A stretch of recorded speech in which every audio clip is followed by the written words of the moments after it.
Good afternoon, everyone, and welcome to our roundtable discussion, bringing God back into the abortion debate. In 1967, in England, Wales and Scotland, abortion was made legal in certain very carefully defined circumstances. Very broadly, abortion was allowed where there was a danger to the woman's life, where there was risk to her mental or physical health, or a risk to the mental and physical health of her children, or there was a risk of serious mental or physical abnormality to the unborn child, giving the prospect that that child might be handicapped. But abortion was not in itself made legal. But over at least the last 3 decades, we have been bombarded with the message that abortion actually is all about women's rights. My body, my choice. If a woman doesn't want to have a baby, then why should she have to play host to this parasite for 9 months? And of course, we all know that until a baby's born, it's not a human being anyway, so what's it matter? Nothing to do with God at all. But can God really be pushed out of the debate like this? After all, if God really does exist, and if he made men and women in his own image, and if he gives life, and if every life is special and has a purpose, and if the Bible prohibits absolutely the taking of innocent life, which it brands murder, well, logically, could we not expect that God cares a very great deal about the unborn? And logically, if we're asserting the right to do what we want and rejecting him, then are we actually putting ourselves on the other side in this battle between good and evil that's been raging ever since Eden? In fact, maybe by our mindless killing, our sacrifice of the unborn, could it be said that we are worshipping evil? And is this perhaps why evil has grown so strong in society over the recent years? So, is abortion a sin? Are we under judgment? Is it time to bring God back into the debate? Or has he been here all along? My name's Lynda Rose. I'm CEO of Voice for Justice UK. And we believe in the sanctity of life from conception through to natural death. And I would like to invite this distinguished panel with me today to introduce themselves before we start. Dawn, can we start with you? Thank you, Lynda. Dawn McAvoy. I work for the Evangelical Alliance in Belfast, and I head up the Both Lives Matter campaign based in Northern Ireland that the EA co-founded. Good afternoon. My name is Michael Phillips. I am a lawyer and I work for Christian Legal Centre. I'm Ciarán Kelly and I'm the Deputy Director at the Christian Institute. I'm Regan King. I pastor the Angel Church in Islington and have previously led the Pregnancy Crisis Helpline, an initiative that helps women in crisis situations in their pregnancy. Thank you. Well, let me kick us off by just getting straight in there and saying, do you think God has a place in the abortion debate? Is it a spiritual issue? Oh, absolutely. Just at the basic level, you already indicated that the scriptures teach us that we are made in the image of God. Elsewhere in the scriptures, we see that this takes place even in the mother's womb. If you go to Psalm 139, you see the psalmist David talking about how God has formed his inward parts being knitted and together in the mother's womb. I'm fearfully, I'm wonderfully made. So it all starts at that beginning point. At the same time, you have the reality that this matters, and bringing God to it matters because Christians, in name anyway, are not always very clear on this abortion issue. In the States, 2/3 of abortions are procured by people who profess some belief, not just in a generic God, but in the Christian God. So we do need to bring God back into our discussion, I believe. Okay, but how do you respond to those people who say, but what about a woman's well-being? What about her rights? I think God cares about both lives and pregnancy. God cares for women. They're part of his creation and salvation story. There are many examples of women in the Bible that God lifted and redeemed and used through the Hebrew scriptures right into the New Testament. And of course, God chose to come to earth. We often think of him coming in the manger, but he chose to come and develop in exactly the same way that we did. He came as an embryo, first of all, and he developed in the womb of Mary, and he chose then to be born like us, grow like us into maturity, into adulthood. He lived and died as we will. And I think anybody then that says that God doesn't care for life pre-birth and for women who are uniquely tasked with procreating, raising, nurturing that child with, obviously, the man as well. But anybody who says that God doesn't care for both lives and pregnancy, I think doesn't know God. He created this whole universe, and he created us as his image bearers as the pinnacle of his creation, and we're part of that plan. And of course Satan, and that's why it's a spiritual battle, Satan's desire is to destroy God's plan. He comes to kill, steal and destroy, and Jesus came to bring truth and freedom from those lies. So God absolutely matters and needs to be part of this conversation. And what Dawn says there is so significant in terms of Christ being God from the point of being an embryo. His godhood wasn't cast upon him at birth. It was from the beginning, and that's significant in terms of what the Bible has to tell us about redemption, that he entered into our humanity and was made like his brothers. He was in every way as we were.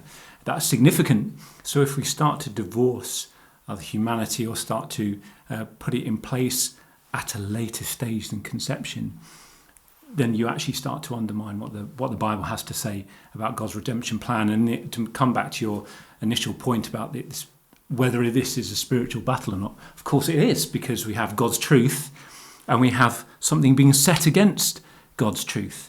And what the Bible puts forward, just a beautiful description of what it means to be a human being and how significant that is, and being made in the image of God, and before I formed you I knew you, and all this sort of thing. And set against that, and as you mentioned right from the very beginning, is but did God really say? And yes, but what about? And that is all an attack on God's truth. And it's a utilitarian attack, isn't it? I think we can recognise that whilst the Bible talks about humanity and describes humanity in its significance because it's made in the image of God, the counter to that is really a utilitarian argument that comes forth in examples like blob of cells or incompatible with life, which is very dehumanising. And I think that's where you see this spiritual debate or this spiritual battle coming out, is because God has set what his truth is, and man in his sin opposes that truth and has always done so.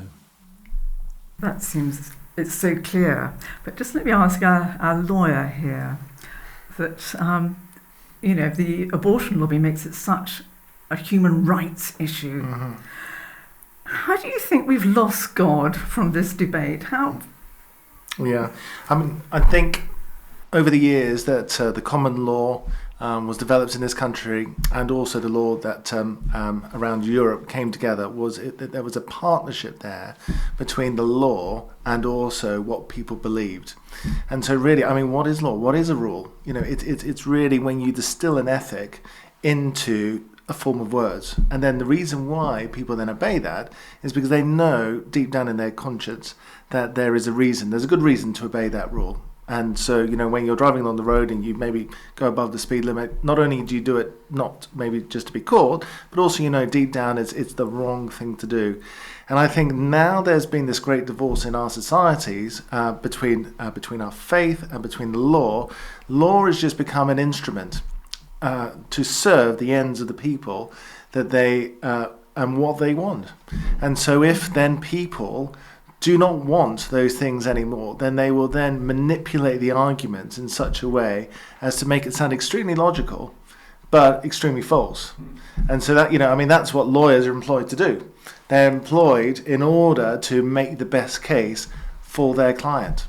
Yeah, our consciences continue to inform us regardless of what the law says, doesn't it? Because we all have informed consciences that have been given by God. And the scriptures say that what can be known about him is abundantly clear. It's without excuse. And that includes those elements of his character that he's chosen to reveal to us, showing us really the way that we should be as well. Being created in the image of God, we're to reflect those elements of his character which he has communicated. We're to value justice. We're to care about life. We're to seek to care for those who are needy and who are vulnerable in this fallen world.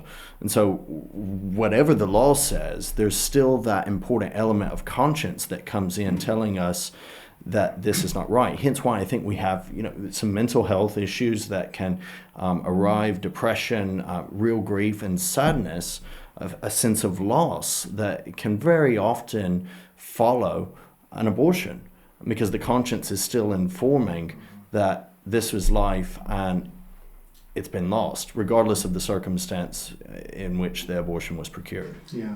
Okay, but in this very secular society, how do we get that message out? If people are just looking to, the law reflects what they want, this is what they want, how do we get this message out to them?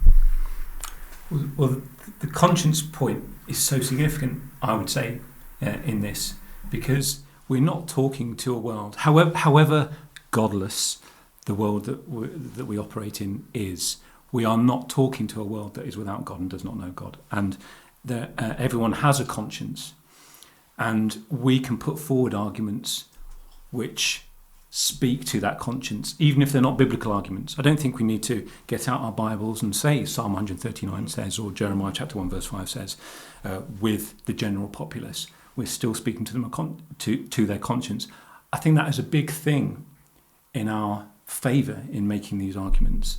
So they may have set aside faith, quote unquote, but then they haven't set aside their conscience. So when we speak truth, when we speak what is, some would say, describe as natural law, the conscience that everybody has amplifies that.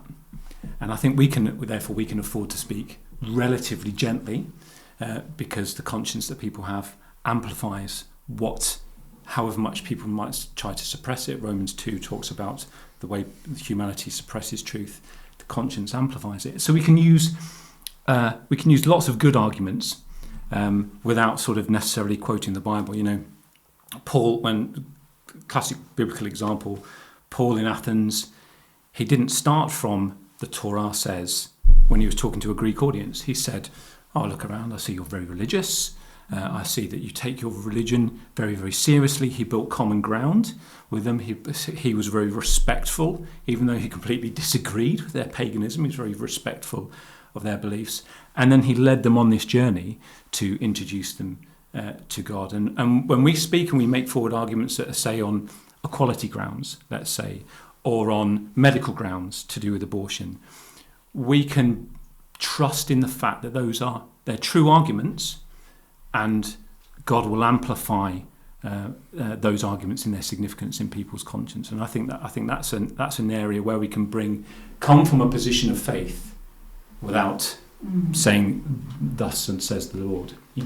I think it's also that we fundamentally believe that we have a better story. Jesus came with good news for a broken, hurting, painful world, and abortion ideologies are not good news. They can be dressed up as choice, they can be dressed up as compassion, but ultimately abortion as an ideology and abortion laws have bound society to the lies that are perpetuated by abortion. That women facing pregnancy crisis and the vast majority of all abortions are for the genuine, unexpected, unplanned socioeconomic crisis, and women are bound to that lie that they're in this tug of war with their unborn baby, and that one of them has to lose for the other to gain. And we have a good news story, a better story. And if we're not telling that story that releases the captive and binds up the brokenhearted and restores a beautiful story of life to this broken world, and I think we have to think again about our language. It shouldn't be a matter of laws that restrict or condemn. It's about human dignity being afforded to the woman in crisis and her unborn baby, and laws and services that enable both to live and thrive, rather than women being pitted against their own bodies, their children, and in law then winning a supposed victory. Dawn, just picking up on that, in your work with Two Lives Matter, have you actually, is it your experience that women are really damaged with abortion? Have you seen the reality of a spiritual battle with women? Do they hurt?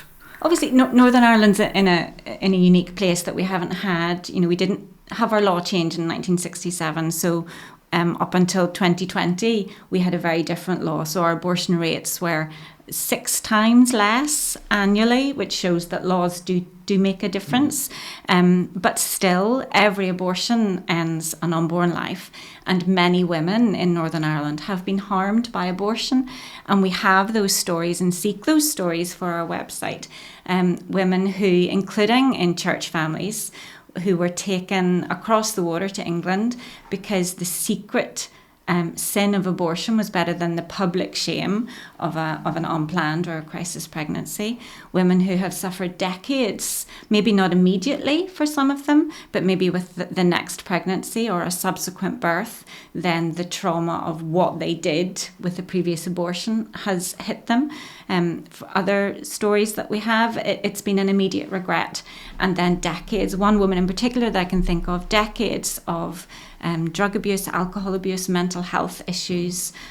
There's no, because of the way data is collected, from a policy perspective, there's no consistent sort of longitudinal link between her abortion and then these years of mental health, but she will link it back to that abortion being chosen by her, encouraged to be chosen by people who wanted her well-being.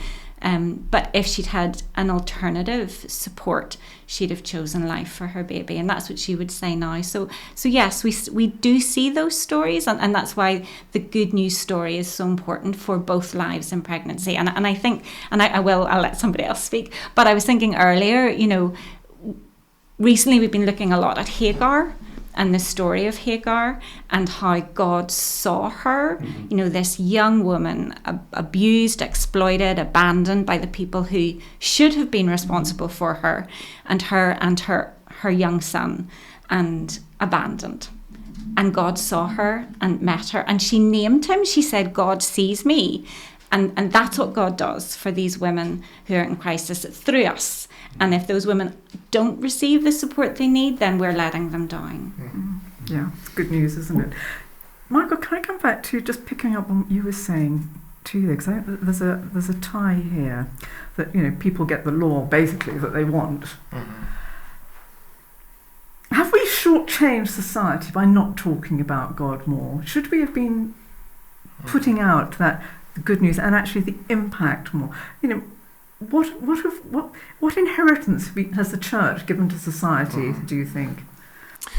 I think that a failing of a lot of churches, and especially a lot of Protestant churches, is that they don't see this as what they would say, and I've had this said to me before, is as a gospel issue. Because they say, we just want to get out there, we just want to preach the gospel, we want to do maybe social action ministries, we want to maybe preach on the streets, we want to do one-to-one evangelism with our friends at work or whatever. And not to say that any of that is wrong, obviously not, but at the same time, if you're not speaking into this space, when your young children are going to secular schools and they're hearing the message of the world, they will believe it, unless you are positively giving the counter-narrative to what the secular state is saying. And so when they find themselves, and they've gone off to university or they've gone off to work somewhere else, and they find themselves in a difficult situation, unplanned pregnancy and so on, then immediately what comes to mind is that maybe not necessarily for the shame that people felt in the 1960s and 70s, but for economic reasons, and sometimes maybe also in religious circles, they may feel as though this isn't the right thing to do. It's easier just to have an abortion, and I think there's been a failing there of pastors, of vicars, and of priests to speak into this issue. And what I hear from people who are actually outside the clinics and then approaching women is some of them do profess to be Christians. And you just think, how is that? I think that if I was in that situation, I probably would maybe even lie and say, well, I'm not, not really a believer. But they obviously don't feel as though there's any contradiction between saying that they're a Christian and also having an abortion, because nobody's told them otherwise. And I think that's a dereliction of duty by many of the church leaders out there for failing to speak into this issue. So how do people react to this idea that maybe we are, as a world, under judgment? Well, I think we are. I believe we see such chaos and calamity in the world around us, and in our society particularly. I mean, it's easy to point the fingers at other places, but there's a marked decline in people's openness to the truth of the God of the Bible since the abortion law was instituted, since the days when we began to see an increase in so-called legal abortions. Yes, it's correct that abortion was not decriminalized. It's only in certain circumstances is it allowed, but we know that practically speaking, is it 95% of abortions are procured under mental health grounds, 98%, I believe, of those undesignated mental health grounds. And certainly talking with people who were seeking abortions over the years, it's very apparent to me that many people, they don't want the child. They don't have a reason. They'll even say there's no mental health reason that they have, but they just don't want the child. And there was a failure, I believe, that many are waking up to that on the church's part to communicate the truth of what Scripture has to say in regard to the foundational principles of life, where it comes from, how it's to be valued.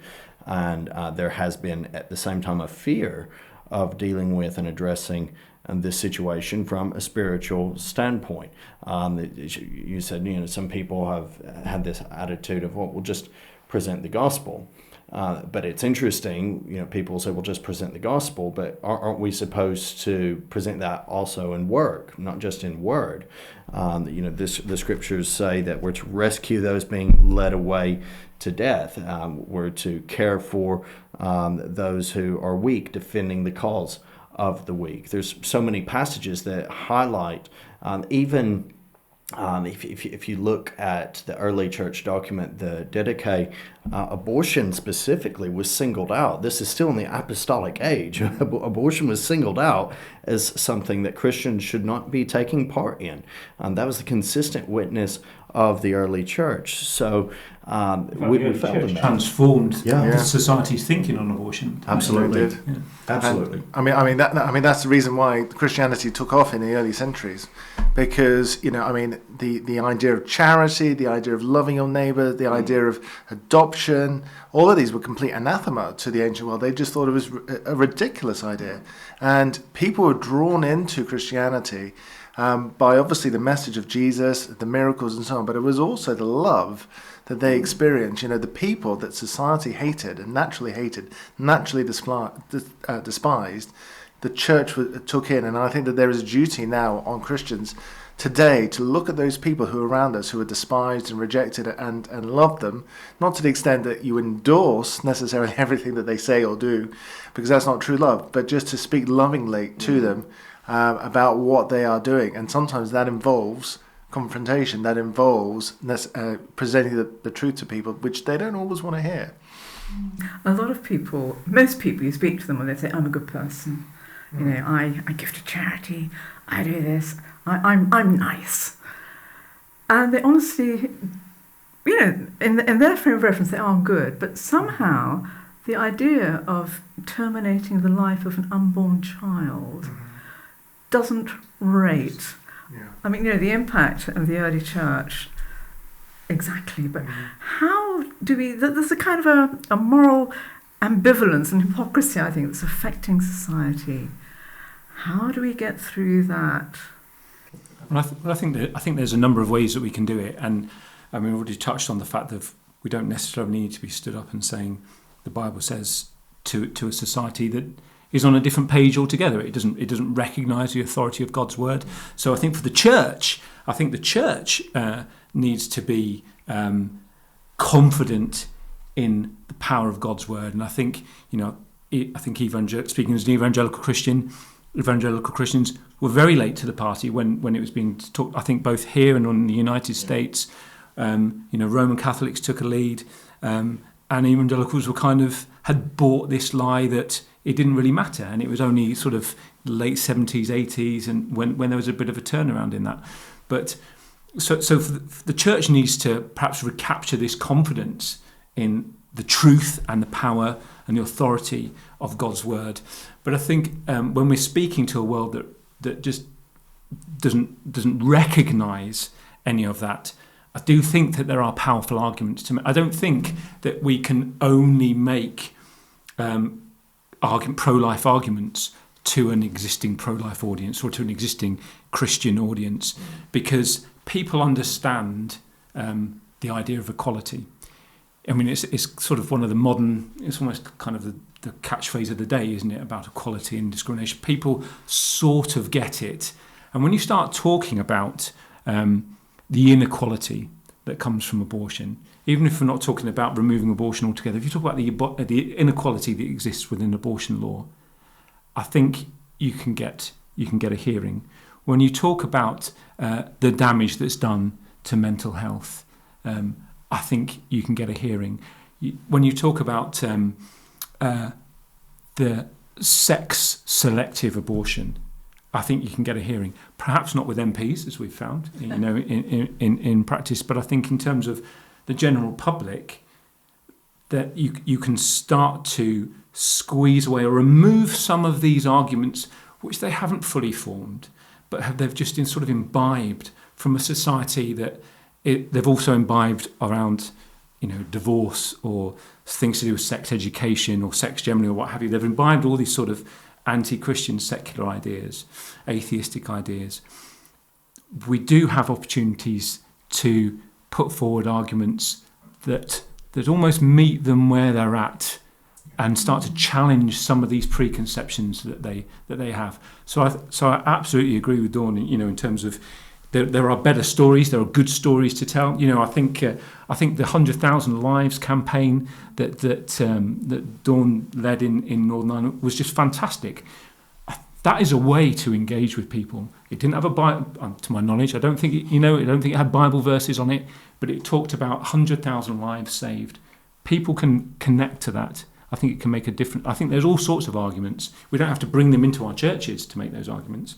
We can make those arguments in the public square and make a difference. Can I just say, I think one idea which a number of pro-life campaigners have been trying to get across is really just explaining the humanity of the unborn child. And so they kind of rely upon what happened with a number of campaigners over the years, social justice campaigners, for example, like William Wilberforce, who, in fact, in his early years was relatively ineffective because people didn't really understand, the arguments and enjoyed the prosperity that they obtained as a result of slavery. But when they started illustrating exactly what was happening in the slave ships, that's when public opinion started to turn, and eventually downstream from that was Parliament, and Parliament eventually turned, and then it affected the whole world. And I think sometimes what some people do, and this is maybe slightly more controversial, but they would try to demonstrate through pictures the humanity of the unborn child, and as a result it creates strong reactions. A lot of people are very offended, sometimes police are called and so on, but it's really just trying to say this is actually a person, and as a result of seeing those images, there are certain people who will then say, no, I'm going to choose a different course for myself. I understand now really what this is all about. Okay, the difficult question. People who say, okay, you've convinced me, I'm sold, I'm pro-life, but, there's always a but, what about with the cases of incest, rape, paedophilia? How do you bring God into those situations?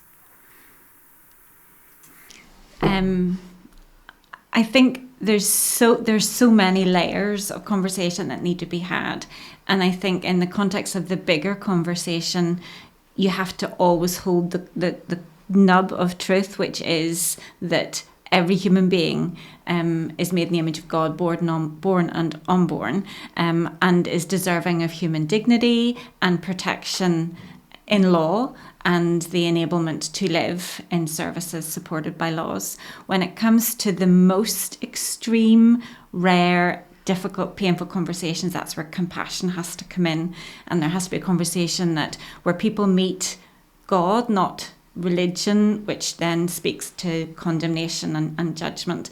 But even in those most difficult circumstances, I think the law needs to protect and should protect and can protect both lives in pregnancy, without subcategorizing some human beings to be unworthy of life. I think there are systems of law in the world where for somebody else's crime, somebody else pays. And so a dreadful crime has happened, a rape, an act of incest. And as a result of that, who then should be punished? Obviously somebody has to be punished. But, in that situation, the woman is a victim, absolutely 100%. But also, if there is a pregnancy, there's also another person. And why should they be punished for somebody else's crime in those circumstances? I last year spoke with someone who had experienced one of the situations in which you describe. It was in some ways a double experience of incestuous rape. And she was actually desperate to keep the child. She wanted to keep the child. She spoke with me because she desired to keep the child, and everyone else was telling her she couldn't keep the child. Mm-hmm. And when asked, okay, walk me through your thinking and walk me through theirs, they were saying that she couldn't cope with the trauma of the abuse, of the rape, of the incest. And on her side, she was saying, well, the thing is, this is my baby. This is my baby. And I want to keep my baby. And she had all sorts of people trying to pressure her. And sadly, she miscarried in the end. But it just showed me really how it's not as clear-cut as everyone who experiences this feels as though they must abort the child.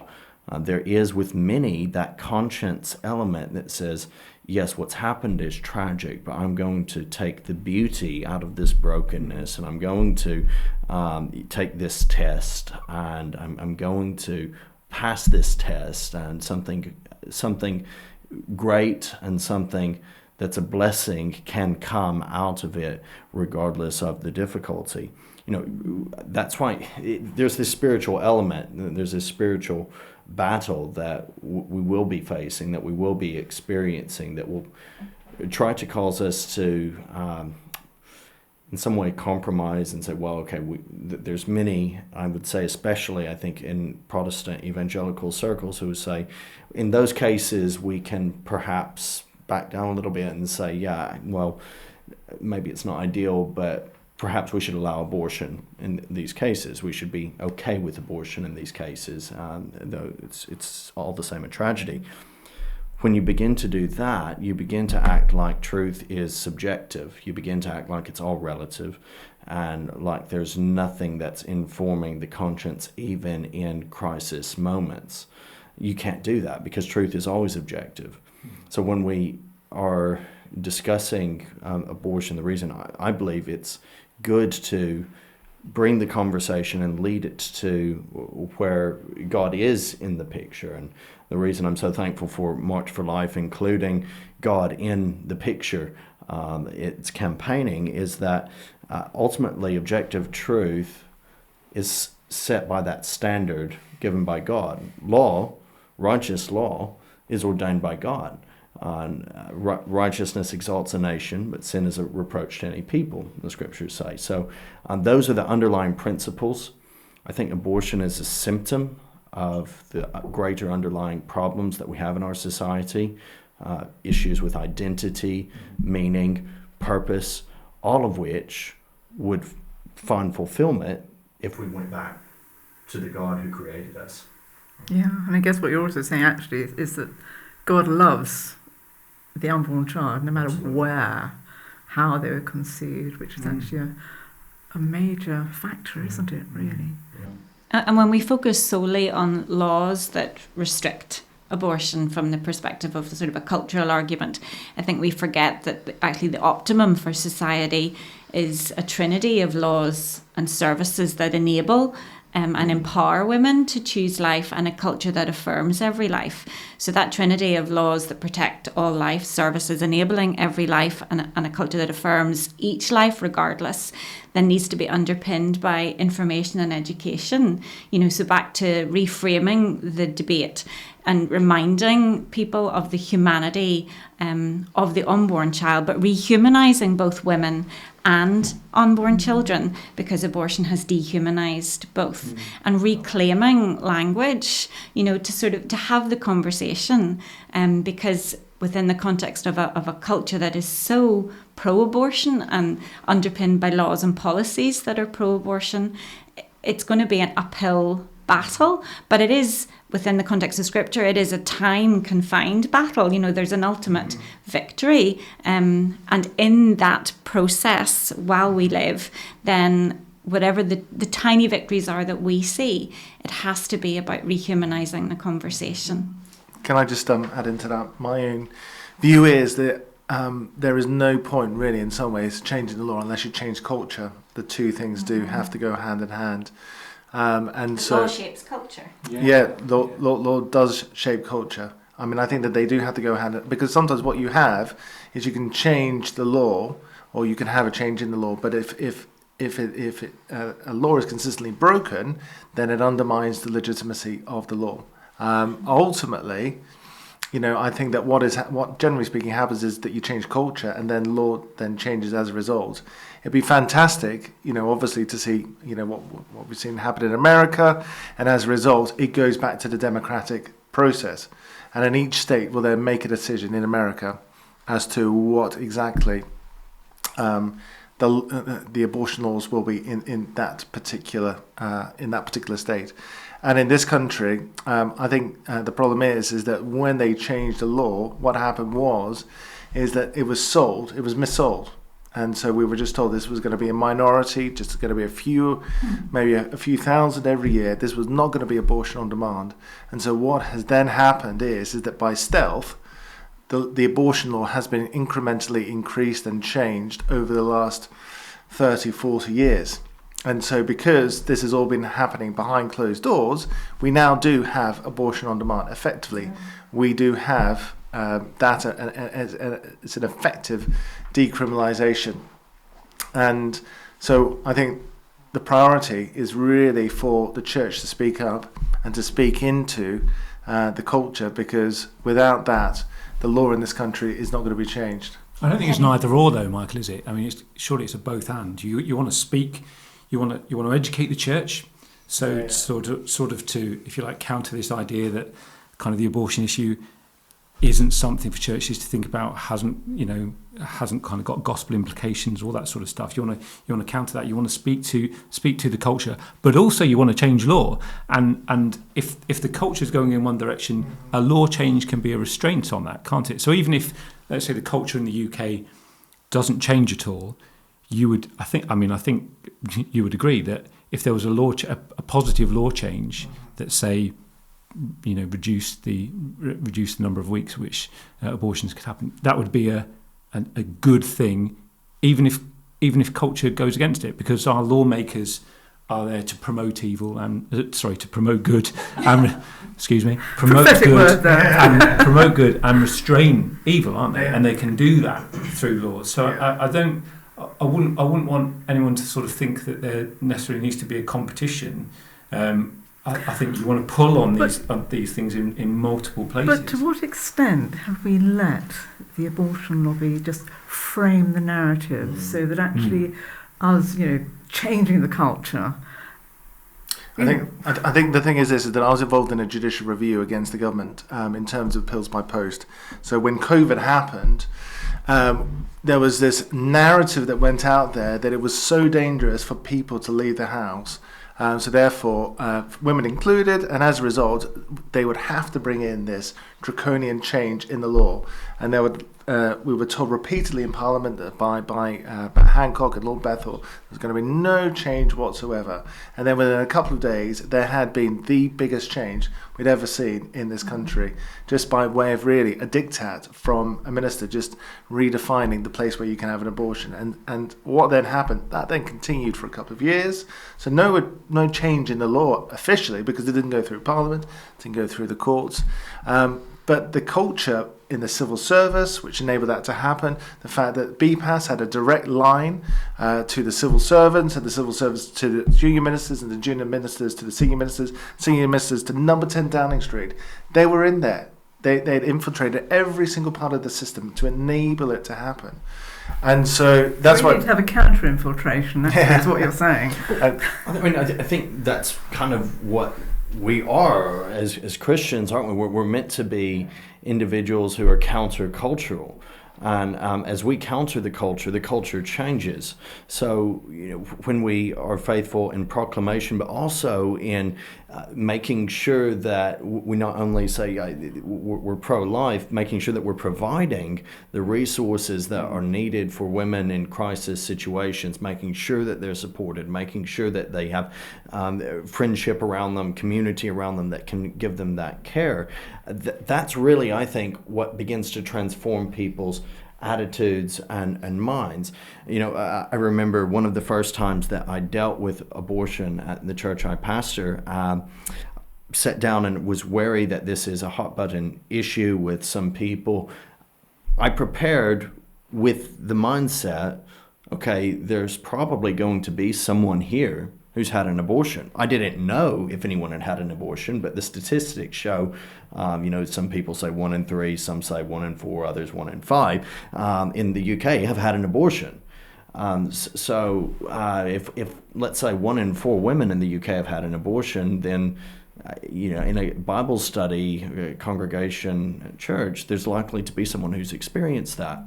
After going through the scriptures, after highlighting God's mercy, after highlighting the redemption, particularly, there was someone who came up to me and with tears in her eyes told me that I was probably only the second person, the first outside of family, who knew that she had had an abortion, and that she was greatly helped by my addressing the issue, by speaking of it, as it is a sin against God and a sin against the child and a sin against self, identifying this multi-orbed nature that it doesn't do anyone any favors, it doesn't help anyone. And this actually helped this individual then begin to take proactive steps and to bless others in similar situations, which he's continued to do so, several other situations and cases since. So my encouragement to Christians, particularly as a pastor to other church leaders and pastors, is deal with this situation, deal with this subject in a compassionate, true way, and you'll be surprised what God does. I think we've got 2 minutes left, I know, and I just did want to ask something before we close. The Bible, it prohibits the taking of innocent life, and it says those who do come under a curse. Now, if that's so, have we placed all of society under a curse? What do you think that's right? I think this world's under a curse in general. Oh, okay. Yeah. And I do think, if I could sort of speak from the Northern Ireland perspective for a second, and our message is absolutely to the church and then from the church into society. But the silence of the church in general in GB, and the complicity and the concession to those pro-abortion laws of 50 years that have seeped into the church as much as into wider society, I think contributed to the normalisation of the concept of abortion that then was permitted to be imposed upon the people of Northern Ireland. Now, there was a silence in the church in Northern Ireland as well, and in a different way. We didn't teach on the sanctity of life from conception to natural death, certainly in the Evangelical Church, and we still aren't. So there needs to be that revitalisation of that truth, but without then that culture change that has happened in GB because abortion is so prevalent. I think the weight of the numbers of abortion and the weight of the sin is contributing to an ongoing silence. So the debates in the House of Lords, when not one bishop that had a seat was there to participate in the vote, I think, without pointing the finger at anybody, I think the church here in GB and in Northern Ireland needs to waken up and to be part of a better story, because it's giving us the confidence to speak that better story to a world that needs it. I think, just one story. There was somebody who I know who's an evangelical minister, and I said to him, imagine if I told you that every week in the town where we live, in Reading, that they rounded up 12 Nigerians and took them to the police station and killed them. What do you think would happen? He said, oh, well, that's outrageous. We'd be down there. We'd be doing something. And I said, but from a statistical point of view, it's about a similar number of children every week that happens to. They just happen to be smaller and, inside a mother's womb. And he thought about that. And as a result of that, he told me, I saw him last week, he said he's been going out every week into the town centre to hold a vigil on this issue.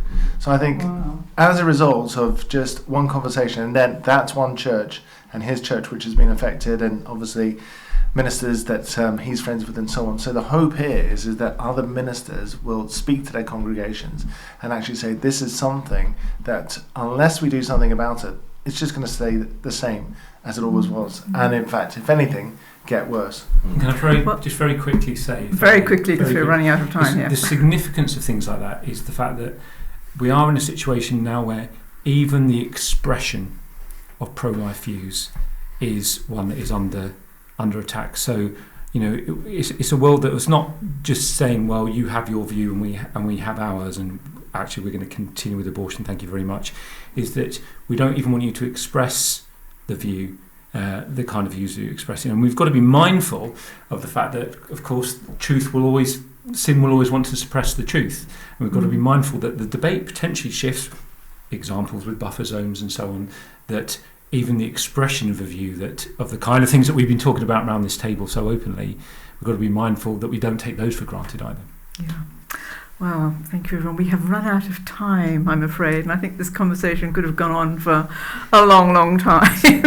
I think we're all fairly united in thinking that this is a spiritual issue and that God is very much involved, and that the church needs desperately to re-find its voice, and we have to reframe culture. We have to win it back somehow. So thank you to every one of you. Regan, thank you. Ciarán, thank you. Michael, thank you. And Dawn, thank you very much. And thank you to everyone listening to this.